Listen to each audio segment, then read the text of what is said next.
Hey guys, welcome back to my mini vlog. আৰু এয়া চক আজি অকণমানি হাতী পোৱালি এটা আহিছে আৰু আমাৰ ঘৰৰ পৰা কলগছ কাটি দিছো তাক খাবৰ বাবে।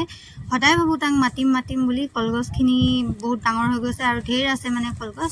সদায় বান্দৰৰ উৎপাতত কলো খাবলৈ নাপাওঁ আৰু কলগছখিনিও ভাঙি মেলি আদায় কৰিছে।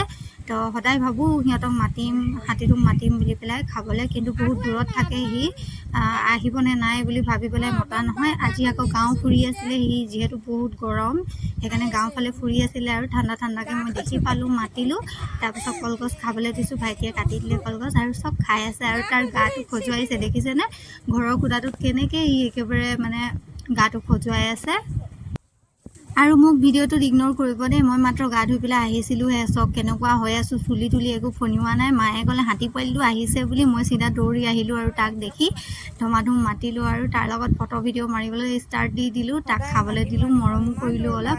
আৰু হাতী পোৱালিটো চব কথাই জানে, বহিব ক'লে বহিব জানে, সেৱা কৰিব জানে, আশীৰ্বাদ দিব জানে আৰু নাচি দেখাব জানে। সি মানে সকলোখিনিয়ে জানে, কিন্তু এতিয়া ইমানেই গৰম যে সিও অশান্তি পাই আছে আৰু সি ভালকৈ খোৱাও নাই। আচলতে গৰমত কাৰো খাবলৈ মন নাযায় ন, সেইকাৰণে তাৰো খাবলৈ মন যোৱা নাই।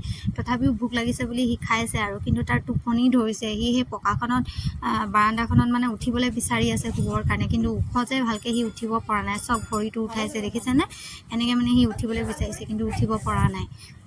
আৰু সি খাওঁতে টোপনিয়াইছে একেবাৰে থিয় হৈ। মই ভাবিলোঁ আপোনালোকক নাচি মেলি অলপ দেখাবলৈ দিম বুলি পেলাই, কিন্তু যিহেতু দেখিছোঁ তাৰ টোপনি ধৰিছে, সি ভাগৰি গৈছে বেচেৰা গৰমত, সেইকাৰণে মই তাক একো মানে সেইবোৰ কৰিবলৈ নক'লোঁ। আৰু বেলেগ এদিন আহিব আকৌ কলগছ খাবলৈ অলপ ঠাণ্ডা বতৰত, তেতিয়া মই আপোনালোকক ভালকৈ ভিডিঅ' কৰি দেখাম আৰু সকলোখিনিয়ে কৰি দেখাম। তাক নাচি দেখাবলৈ ক'ম অলপ, আৰু আপোনালোকে যাতে চাই ভাল পায় আৰু যি জানে সেইখিনি কৰি দেখাবলৈ ক'ম। কিবা কামত দৰকাৰ হ'লেও তেওঁলোকে হাতীটোক লৈ যায়। তো আপোনালোকে যদি কিবা কামত দৰকাৰ হয় তেনেহ'লে কণ্টেক্ট কৰিব পাৰে তেওঁলোকক।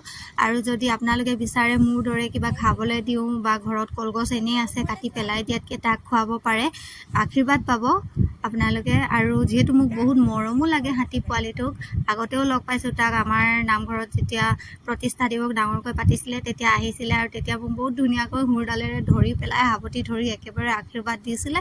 আৰু তেতিয়াই মই প্ৰথম লগ পাইছিলোঁ। এতিয়াতো অকণমান ডাঙৰ হৈ গ'ল সি, কিন্তু বহুত মৰম লাগে। আৰু আজিৰ ভিডিঅ'টো ইয়াতে সমাপ্ত কৰিছোঁ, নেক্সট ভিডিঅ'ত আকৌ লগ পাম।